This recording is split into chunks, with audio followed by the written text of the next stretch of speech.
বিজ্ঞানীরা সদ্য উপলব্ধি করেছেন যে এই প্রাণীগুলো আমাদের থেকে বেশি বুদ্ধিমান। বিজ্ঞানীরা যখন কিছু প্রাণী অধ্যয়ন করেন তখন এমন একটি মুহূর্ত আসে যা পর্যবেক্ষণের চেয়ে স্বীকৃতির মতো অনুভূত হয়। এটি কোনো পরিচিত জিনিসের স্বীকৃতি নয়। এটি এমন এক জিনিসের স্বীকৃতি যা আপনাকেও চেনে। এর আগে কখনো আপনাকে দেখেনি এমন একটি কাক কাছে কোনো ডালে এসে নামে। সে মাথা একদিকে হেলিয়ে দেয়। সে আপনাকে দেখে, আপনাকে এড়িয়ে নয়, আপনাকে ছাড়িয়ে নয়, বরং সরাসরি আপনাকে, এমন এক মনোযোগে যা অস্বস্তিকরভাবে মনে হয় কোনো বুদ্ধির মনোযোগের মতো। সে আপনাকে মূল্যায়ন করেছে। সে আপনাকে শ্রেণীবদ্ধ করেছে। এবং এটি এমন কিছু মানদণ্ডের ভিত্তিতে সিদ্ধান্ত নিয়েছে যা আপনি পুরোপুরি বুঝতে পারবেন না, যে আপনি কি এবং আপনি কি প্রতিনিধিত্ব করেন। তারপর এটি উড়ে চলে যায় এবং আখরোটের আকারের একটি মস্তিষ্কের স্নায়ুগত স্থাপত্যে এটি সেই তথ্য সংরক্ষণ করে। আপনার মুখ, আপনার আচরণ, আপনি যে হুমকির মাত্রা উপস্থাপন করেন, আপনি যে সম্ভাবনা বহন করেন। এবং এটি মনে রাখবে। কয়েক ঘন্টার জন্য নয়, কয়েক দিনের জন্য নয়, বছরের পর বছর। এটি অ্যানথ্রোপোমরফিজম নয়। এটি অমানবিক প্রাণীদের ওপর মানবিক গুণাবলীর আবেগপ্রবণ প্রতিফলন নয়। এটি দশকব্যাপী পরিচালিত কঠোর বৈজ্ঞানিক গবেষণার উপসংহার, যা শুরু করেছিলেন এমন গবেষকরা যারা তাদের কাজ শুরু করেছিলেন এই স্বস্তিদায়ক ধারণাটি নিশ্চিত করার প্রত্যাশায় যে মানব বুদ্ধিমত্তা এই গ্রহে হাঁটে, সাঁতার কাটে বা উড়ে এমন যে কোনো কিছুর থেকে স্বতন্ত্রভাবে ভিন্ন এবং শ্রেষ্ঠ। কিন্তু তারা যা আবিষ্কার করলেন তা ছিল অনেক বেশি আকর্ষণীয় এবং অনেক বেশি নম্র করে দেয় এমন। প্রাণীর বুদ্ধিমত্তা অধ্যয়নের একটি জটিল ইতিহাস রয়েছে। বিংশ শতাব্দীর অধিকাংশ সময় আচরণবিজ্ঞানে প্রধান কাঠামো ছিল আচরণবাদ, বি.এফ. স্কিনারের মতো মনোবিজ্ঞানীদের সাথে যুক্ত চিন্তাধারা, যা বিশ্বাস করত যে মনোবিজ্ঞানের সঠিক বিষয় অভ্যন্তরীণ মানসিক অবস্থার পরিবর্তে পর্যবেক্ষণযোগ্য আচরণ। এই দৃষ্টিভঙ্গি অনুসারে প্রাণীর জ্ঞানীয় ক্ষমতা, তারা কি চিন্তা করে, অনুভব করে বা বোঝে, সে সম্পর্কে কথা বলা অবিজ্ঞানসম্মত ছিল। আপনি প্রাণীরা কি করে তা অধ্যয়ন করতে পারতেন, কিন্তু কোনো বৈজ্ঞানিক কঠোরতা নিয়ে আপনি তাদের অভিজ্ঞতা অধ্যয়ন করতে পারতেন না। এই কাঠামোর পদ্ধতিগত স্পষ্টতার গুণ ছিল। এর ফলে প্রাণী মন সম্পর্কে চিন্তা করার সময় সবচেয়ে গুরুত্বপূর্ণ প্রশ্নগুলোই বৈজ্ঞানিক বিবেচনা থেকে পদ্ধতিগতভাবে বাদ পড়েছিল। তাদের কি অভিজ্ঞতা আছে? তারা কি চিন্তা করে? তারা কি বোঝে? 1960 ও 1970 এর দশকে আচরণবাদী ঐক্যমত্যে ফাটল ধরতে শুরু করে, যখন গবেষকরা এমন পরীক্ষা নিরীক্ষা ডিজাইন করতে শুরু করেন যা সাধারণ উদ্দীপক প্রতিক্রিয়া ব্যবস্থার মাধ্যমে ব্যাখ্যা করা যায় না। প্রাণীরা এমন পছন্দ করছিল যা পরিকল্পনার প্রয়োজন। তারা এমন সমস্যা সমাধান করছিল যার জন্য কারণ ও ফলাফল বোঝার প্রয়োজন। তারা এমন কাজ করছিল যা যে কোনো সৎ মূল্যায়নে চিন্তার মতোই মনে হচ্ছিল। বাঁধের দরজা ধীরে ধীরে খুলে যেতে লাগল। তারপর হঠাৎ করেই সব একসঙ্গে। চলুন অক্টোপাস দিয়ে শুরু করি। অক্টোপাস, যে কোনো প্রচলিত মাপকাঠিতে, প্রাণী জগতে বুদ্ধিমত্তার জন্য সবচেয়ে অপ্রত্যাশিত প্রার্থীদের একজন। এটি একটি অস্থিহীন প্রাণী, এর কোনো মেরুদণ্ড নেই, কোনো হাড় নেই, এমনকি মেরুদণ্ডী প্রাণীগুলো জ্ঞান অর্জনের জন্য যে জটিল স্নায়ু কাঠামো ব্যবহার করে, তাও নেই। এটি একটি মোলাস্ক, বুদ্ধিমত্তার সঙ্গে অধিকাংশ মানুষ যে কোনো প্রাণীর সম্পর্ক যুক্ত করে, তার তুলনায় এটি শামুক বা ঝিনুকের সঙ্গে বেশি ঘনিষ্ঠভাবে সম্পর্কিত। এর মস্তিষ্ক যা আছে তা সমগ্র শরীরে ছড়িয়ে আছে।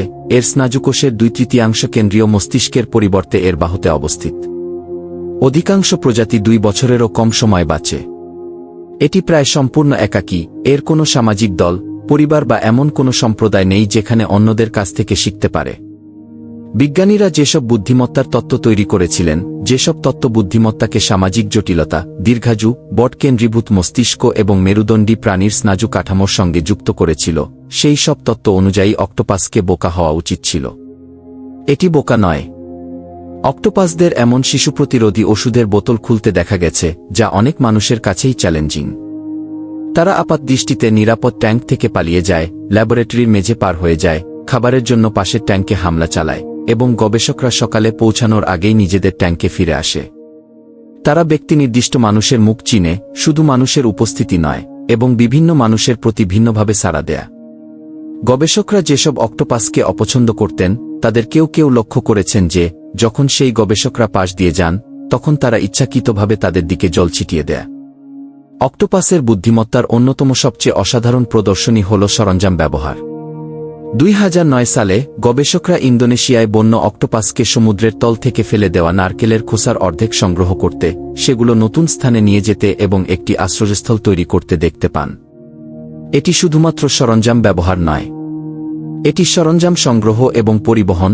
অক্টোপাসটি স্পষ্টতই ভবিষ্যতে ব্যবহারের প্রত্যাশায় প্রয়োজনীয়তার আগে খোসাগুলো বহন করে। এটি পরিকল্পনা। এটি যে প্রশ্ন তোলে তা গভীর। যদি বিক্ষিপ্ত স্নায়ুতন্ত্র, 2 বছরের আজু এবং সামাজিক শেখার অভাব থাকা একটি প্রাণীতে বুদ্ধিমত্তা উদ্ভূত হতে পারে, যদি বুদ্ধিমত্তা এমন একটি বংশধর্মে স্বাধীনভাবে বিকশিত হতে পারে যা আমাদের থেকে এতটাই দূরে যে আমাদের শেষ সাধারণ পূর্বপুরুষ 500 মিলিয়ন বছর আগে বাস করা একটি কিচদিশ প্রাণী ছিল, তাহলে বুদ্ধিমত্তা সেই বিরল, অর্জনকঠিন বৈশিষ্ট্য নয় যা আমরা ধরে নিয়েছিলাম। মনে হচ্ছে বুদ্ধিমত্তা হল সেই কাজ যা মস্তিষ্ক তখন করে যখন তাদের সমাধান করার মতো সমস্যা থাকে। এবং দেখা যাচ্ছে মস্তিষ্ক বিভিন্ন আকৃতিতে আসে। কাক পরিবার, কর্ভিডস, যার মধ্যে কাক, রেভেন, জে এবং ম্যাকপাই অন্তর্ভুক্ত, অপ্রাইমেট বুদ্ধিমত্তার প্রধান উদাহরণ হয়ে উঠেছে।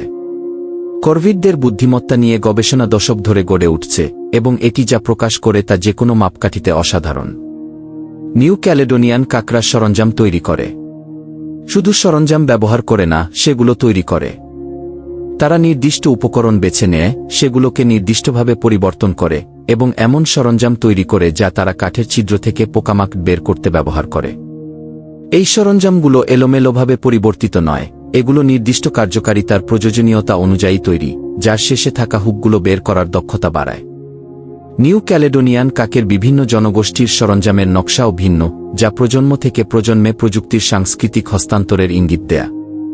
রেভেনরা খাবার সঞ্চয় করে, পরবর্তীতে ব্যবহারের জন্য লুকিয়ে রাখে এবং তারা এটি এতই দক্ষতার সঙ্গে করে যা অন্যদের মন বোঝার ইঙ্গিত দেয়া। যখন কোনো রেভেন যে খাবার লুকিয়ে রেখেছে অন্য কোনো রেভেনের নজরদারিতে থাকে, তখন পর্যবেক্ষক চলে যাওয়ার পর সে প্রায় সঞ্চিত খাবারটি অন্য কোনো স্থানে সরিয়ে নেয়। কিন্তু এটি তখনই এ কাজটি করে যখন পর্যবেক্ষক কাকটি লুকানোর স্থানটি সত্যিই দেখতে পায়। যদি পর্যবেক্ষকটি কোনো অস্বচ্ছ বাধার পেছনে থাকে, তাহলে কাকটি খাবার সরানোর ঝামেলা করে না। কাকটি অনুমান করছে যে অন্য কাকটি কি জানে। এটি মনোবিজ্ঞানের ভাষায় থিওরি অফ মাইন্ড বা মনতত্ত্বের অনুশীলন করছে। অন্য ব্যক্তির নিজস্ব জ্ঞান, বিশ্বাস ও উদ্দেশ্য রয়েছে যা আপনার নিজের থেকে আলাদা, তা বোঝার ক্ষমতা। থিওরি অফ মাইন্ডকে তুলনামূলকভাবে সম্প্রতি পর্যন্ত একচেটিয়াভাবে মানবীয় ক্ষমতা হিসেবে বিবেচনা করা হতো। কর্ভিডদের উপর গবেষণা সেই দৃষ্টিভঙ্গির ব্যাপক সংশোধন ঘটিয়েছে। ওয়েস্টার্ন স্ক্রাব যে উত্তর আমেরিকার একটি কর্ভিড, এপিসোডিক মেমরি, ঘটনাভিত্তিক স্মৃতি রয়েছে বলে প্রমাণিত হয়েছে। তারা শুধু কি লুকিয়ে রেখেছিল তা নয়, বরং কোথায় এবং কখন রেখেছিল তাও মনে রাখে। সময়ের উপর ভিত্তি করে তারা সঠিক স্থান থেকে সঠিক খাবার উদ্ধার করতে পারে, নষ্ট হয়ে যাওয়া খাবার এড়িয়ে উপযুক্ত গুদাম থেকে তাজা খাবার বের করে আনে। তারা শুধু সাধারণ নিদর্শন নয়, অতীতের নির্দিষ্ট ঘটনাও মনে রাখে। এই ধরনের স্মৃতিকে আমরা মানুষের ক্ষেত্রে সচেতন অভিজ্ঞতার সাথে যুক্ত করি, কেবল সংরক্ষিত তথ্য অ্যাক্সেস করার পরিবর্তে অতীতের কোনো ঘটনাকে পুনরায় জীবন্তভাবে অনুভব করার অনুভূতি। এবং কাকেরা মুখ মনে রাখে। ওয়াশিংটন বিশ্ববিদ্যালয়ের গবেষকরা একটি বিখ্যাত পরীক্ষামালার মাধ্যমে দেখিয়েছেন যে তারা নির্দিষ্ট মুখোশ পরে বন্য কাক ধরে তাদের পায়ে ব্রেসলেট বেঁধে ছেড়ে দিত। তারপর বহু বছর ধরে ওই এলাকার কাকেরা সেই নির্দিষ্ট মুখোশ পরা যে কাউকে বকাঝকা করত এবং আক্রমণাত্মকভাবে উড়ে এসে আক্রমণ করত, অন্য মুখোশ পরা মানুষদের উপেক্ষা করত। কাকেরা বিপজ্জনক মুখোশ সম্পর্কে তথ্য তাদের সন্তানদের কাছে পৌঁছে দিয়েছিল, যাদের কখনো ধরা হয়নি, কিন্তু তারা তাদের পিতামাতার কাছ থেকে শিখেছিল কোন মুখগুলো ভয় করতে হবে। একটি ক্ষোভ প্রজন্ম থেকে প্রজন্মে হস্তান্তরিত। ডলফিনদের দীর্ঘদিন ধরেই বুদ্ধিমান হিসেবে স্বীকৃতি দেওয়া হয়েছে। তাদের বড় মস্তিষ্ক, জটিল সামাজিক কাঠামো এবং খেলাধুলাপূর্ণ আচরণ তাদের জ্ঞানগত গবেষণার জনপ্রিয় বিষয় করে তুলেছে। কিন্তু ডলফিনের বুদ্ধিমত্তার গভীরতা এমনই অবাক করে দেয় যে যারা দশক ধরে এ বিষয়ে গবেষণা করেছেন তাদেরকেও অবাক করে দেয়। ডলফিনদের নাম আছে, মানুষের দেওয়া নাম নয়, তারা নিজেদেরই দেওয়া নাম। প্রতিটি বটলনোজ ডলফিনই স্বতন্ত্র স্বরের সেই সিগন্যাল তৈরি করে যা ব্যক্তিগত শনাক্তকারী হিসেবে কাজ করে। অন্যান্য ডলফিন সেই সিগন্যাল ব্যবহার করে নির্দিষ্ট ব্যক্তিকে সম্বোধন করে, তাদের নাম ধরে ডাকার জন্য। যখন কোনো ডলফিন তার নিজস্ব সেই সিগন্যাল শুনতে পায়, তখন সে সাড়া দেয়, সে সেই শব্দে নিজেকেই চিনে নেয়। এটি শব্দের মাধ্যমে আত্মপরিচিতি। এটি দৃশ্যগত আত্মপরিচয়ের মতো নয়, সেই আয়না পরীক্ষা যা বিভিন্ন প্রজাতিতে আত্মসচেতনতা মূল্যায়নে ব্যবহৃত হয়েছে। তবে এটি এমন এক ধরনের আত্মসচেতনতা হতে পারে যা প্রধানত শব্দের মাধ্যমে গঠিত জগতে বসবাসকারী প্রাণীর জন্য আরও স্বাভাবিক। ডলফিনরা সরঞ্জাম ব্যবহার করে। অস্ট্রেলিয়ার পশ্চিম উপকূলের শার্ক বেতে বোতলনোজ ডলফিনের একটি দলকে তাদের রোস্ট্রা অর্থাৎ ঠোঁটের মতো অংশ এই সামুদ্রিক স্পঞ্জ বহন করতে দেখা গেছে। ধারণা করা হয় তারা খসকসে বালিমাখা সমুদ্রতলে খাবার অনুসন্ধানের সময় তাদের সংবেদনশীল ত্বক রক্ষা করতে এগুলো ব্যবহার করে। এই আচরণ শেখার মাধ্যমে অর্জিত স্বাভাবিক প্রবৃত্তি নয়, এবং এটি প্রধানত মা থেকে মেয়েদের মধ্যে ছড়িয়ে পড়ে, যা মানব সাংস্কৃতিক রীতিনীতি প্রজন্ম থেকে প্রজন্মে সঞ্চারিত হওয়ার ধাঁচের অনুরূপ একটি সাংস্কৃতিক সংক্রমণের নিদর্শন। ডলফিনরা এমন এক কর্মকাণ্ডে লিপ্ত হয় যা গবেষকরা শিক্ষণ হিসেবে বর্ণনা করেন। প্রাপ্তবয়স্ক ডলফিনদের দেখা গেছে তারা ছোট ডলফিনদের শেখার সুবিধার্থে সক্রিয়ভাবে তাদের আচরণ পরিবর্তন করে, শুধু বাচ্চাদের তাদের পর্যবেক্ষণ করতে দেয় না, বরং প্রদর্শনটিকে আরও স্পষ্ট করতে নিজেদের আচরণ সামঞ্জস্য করে। এই ধরনের সক্রিয় উদ্দেশ্যমূলক শিক্ষাদান নিষ্ক্রিয় পর্যবেক্ষণের পরিবর্তে একসময় শুধুমাত্র মানুষের এক অনন্য ক্ষমতা বলে বিবেচিত হতো। আর ডলফিনরা খেলে শুধু চলমান প্রাণীদের সাধারণ খেলা নয়, বরং জটিল সৃজনশীল খেলা যা শুধুমাত্র খেলার বাইরে কোনো কার্যকরী উদ্দেশ্য বলে মনে হয় না। তারা পানির নিচে বুদবুদ দিয়ে আংটি তৈরি করে এবং সেগুলোর সাথে খেলে। তারা ঢেউয়ের উপর সিং করে, ভ্রমণের জন্য নয়, বরং স্পষ্টতই অভিজ্ঞতার জন্য। তারা জটিল নিয়মের বিস্তৃত সামাজিক খেলায় অংশ নেয়, যা দলভেদে ভিন্ন হয়। পরিশেষে দেখা গেছে খেলা হল একটি জটিল মনের সবচেয়ে নির্ভরযোগ্য সূচকগুলির একটি। যে প্রাণী খেলে সে এমন একটি প্রাণী যা এখনও অস্তিত্বহীন পরিস্থিতি কল্পনা করতে পারে, যা নিয়ম তৈরি করতে এবং সেগুলো অনুসরণ করতে পারে, যা কোনো তাৎক্ষণিক বেঁচে থাকার সুবিধার জন্য নয়, বরং নিজস্ব স্বার্থে অভিজ্ঞতা অর্জন করতে পারে। হাতি পৃথিবীর সবচেয়ে বড় স্থল প্রাণী, এবং যে কোনো স্থল প্রাণীর মধ্যে এদের মস্তিষ্কেই সবচেয়ে বড়, এবং তাদের জ্ঞানগত জটিলতার প্রমাণ দশক ধরে এমনভাবে জমা হচ্ছে যা আমাদের ধারণাগুলোকে চ্যালেঞ্জ করে চলেছে। হাতি আয়নায় নিজেদের চিনে। এটি একটি গুরুত্বপূর্ণ আবিষ্কার। আয়না পরীক্ষা মেওয়ার অফ প্রাণীদের আত্মসচেতনতার একটি মানক মূল্যায়ন, এবং অধিকাংশ প্রজাতি এতে ব্যর্থ হয়। চিম্পাঞ্জি উত্তীর্ণ হয়, ওরাংউটান উত্তীর্ণ হয়, ডলফিন উত্তীর্ণ হয়, হাতি উত্তীর্ণ হয়। এই পরীক্ষায় উত্তীর্ণ হওয়া প্রজাতির তালিকা ছোট, এবং এর সদস্যরা ব্যতিক্রমহীনভাবে সেই সব প্রজাতি যেগুলোকে গবেষকরা অন্যান্য দিক থেকেও জ্ঞানগতভাবে জটিল বলে খুঁজে পেয়েছেন। হাতি শোক করে। যখন তাদের দলের কোনো সদস্য মারা যায়, হাতিরা এমন আচরণ করে যার শোক ছাড়া অন্য কোনো কার্যকরী ব্যাখ্যা নেই।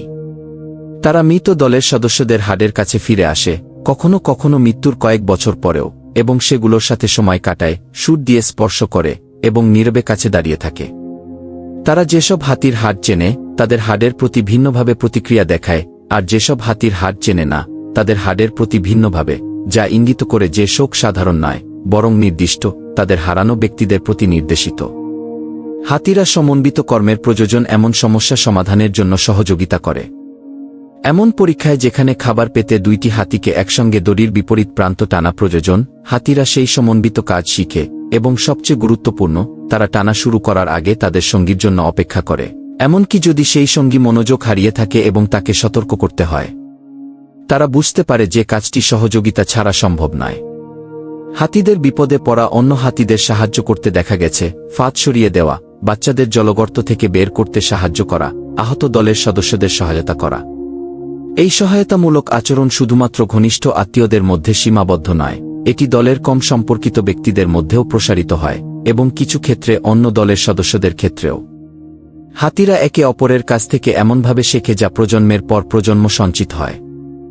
বিভিন্ন হাতির জনসংখ্যার ভিন্ন ভিন্ন জ্ঞানভাণ্ডার রয়েছে, যাচাই বাছাই পথ, জল উৎস, খরার সময় খাদ্যের প্রাপ্যতা সম্পর্কে, যা বয়স্কদের কাছ থেকে তরুণদের কাছে স্থানান্তরিত হয়।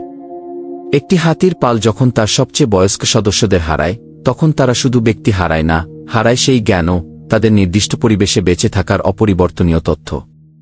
গ্রেট এপস, চিম্পাঞ্জি, বনবো, গরিলা এবং ওরাংউটান আমাদের সবচেয়ে ঘনিষ্ঠ আত্মীয়, এবং তাদের জ্ঞানগত জটিলতার প্রমাণ এতটাই বিস্তৃত যে তা দিয়ে গ্রন্থাগার ভরা যায়।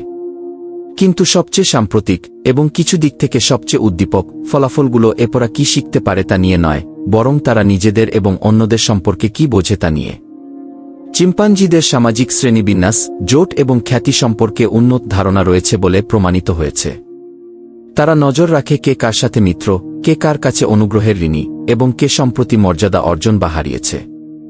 তারা এমন কর্মকাণ্ডে লিপ্ত হয় যা শুধুমাত্র রাজনীতি হিসেবেই বর্ণনা করা যায়, জোট গঠন, মৈত্রী স্থাপন ও ভঙ্গ, এবং তাদের সামাজিক সম্পর্ক পরিচালনা করে এমন দক্ষতার সাথে যা যে কোনো মানব সংগঠনেই স্বীকৃত হবে। তারা প্রতারণাও করে। প্রতিযোগিতামূলক পরিস্থিতিতে চিম্পাঞ্জি তথ্য লুকিয়ে রাখে, প্রতিদ্বন্দ্বীদের খাবারের অবস্থান সম্পর্কে বিভ্রান্ত করে এবং এমন পরিকল্পিত প্রতারণায় লিপ্ত হয় যা অন্যদের মানসিক অবস্থার বোঝাপড়া প্রদর্শন করে। আপনি যদি বুঝতে না পারেন যে প্রতারণার শিকার ব্যক্তির বিশ্বাস আপনার থেকে ভিন্ন এবং তা নিয়ন্ত্রণ করা যায়, তাহলে আপনি কার্যকরভাবে প্রতারণা করতে পারবেন না। বনোবো, 2 প্রজাতির চিম্পাঞ্জির মধ্যে কম পরিচিত প্রজাতি, অপরিচিতদের সাথে খাবার ভাগাভাগি করতে দেখা গেছে, যা প্রাণী জগতে বিরল এবং মানুষের ক্ষেত্রে জটিল সমাজমুখী প্রেরণার সাথে সম্পর্কিত। তারা বাধ্যতামূলকভাবে ভাগাভাগি করে না, ভাগাভাগি করার মাধ্যমে ভাগাভাগিকারী তাৎক্ষণিক কোনো সুবিধা পায় না, বরং স্পষ্টতই ভাগাভাগি করার মূল্য আছে বলেই তারা তা করে। ওরাঙ্গুটান, দক্ষিণ পূর্ব এশিয়ার মহান অ্যাপ, চিম্পাঞ্জি ও বনোবোর তুলনা আরও একাকী। দেখানো হয়েছে যে তারা ভবিষ্যতের জন্য এমনভাবে পরিকল্পনা করে যা পূর্বে অমানবিক প্রাণীতে সম্ভব বলে বিশ্বাস করা হতো না। একটি গবেষণায় ওরাঙ্গুটানদের এমন একটি সরঞ্জাম দেখানো হয়েছিল যা ভবিষ্যতে খাবার পেতে প্রয়োজন হবে, এবং তারা সেই সরঞ্জামটি ভবিষ্যতের স্থানে 14 ঘণ্টা পর্যন্ত পরেও সঙ্গে নিয়ে গিয়েছিল প্রয়োজনে ব্যবহার করার জন্য। তারা পরিকল্পনা করেছিল। তারা সেই পরিকল্পনা অনুযায়ী দীর্ঘ সময়ের ব্যবধান পেরিয়ে কাজ করেছিল। এসবের মানে কি? এর মানে হল মানব বৌদ্ধিক স্বাতন্ত্র্যের ধারণা, অর্থাৎ বুদ্ধিমত্তা, আত্মসচেতনতা, পরিকল্পনা, আবেগ, সংস্কৃতি এবং যোগাযোগ যেগুলো শুধুমাত্র মানুষের বৈশিষ্ট্য, এই বিশ্বাস, প্রমাণ দ্বারা সমর্থিত নয়। এর মানে হল যে অনেকগুলো সক্ষমতা আমরা মানুষকে সংজ্ঞায়িত করতে, অন্যান্য প্রাণীজগৎ থেকে নিজেদের আলাদা করতে এবং অন্য প্রজাতির সাথে আমাদের আচরণকে ন্যায্যতা দিতে ব্যবহার করেছি, সেগুলো বিভিন্ন রূপ ও মাত্রায় অন্যান্য প্রাণীতেও উপস্থিত। এর প্রভাব জীববিজ্ঞানের বাইরেও বিস্তৃত। যদি হাতিরা শোক করে, তাহলে তাদের দাঁতের জন্য হত্যা করা কি অর্থ বহন করে? যদি ডলফিনদের নাম থাকে এবং তারা তাদের সন্তানদের শেখায়, তাহলে বিনোদনের জন্য তাদের বন্দী করে রাখা কি অর্থ বহন করে?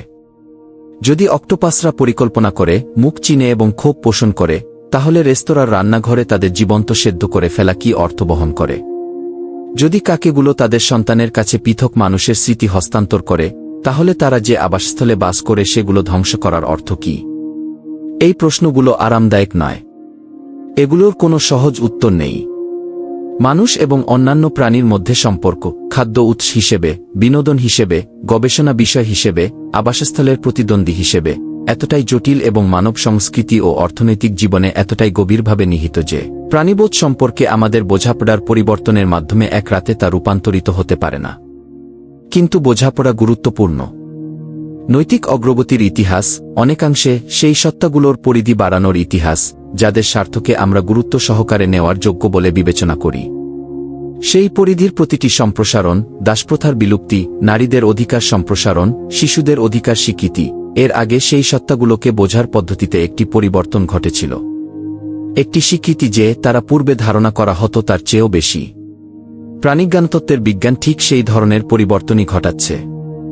এটি ক্রমবর্ধমান স্পষ্টতার সঙ্গে আমাদের দেখিয়ে দিচ্ছে যে অন্যান্য প্রাণীর মন আমাদের স্বস্তির জন্য স্বীকার করার চেয়ে বেশি জটিল, বেশি সমৃদ্ধ এবং আমাদের নিজের মনের মতোই।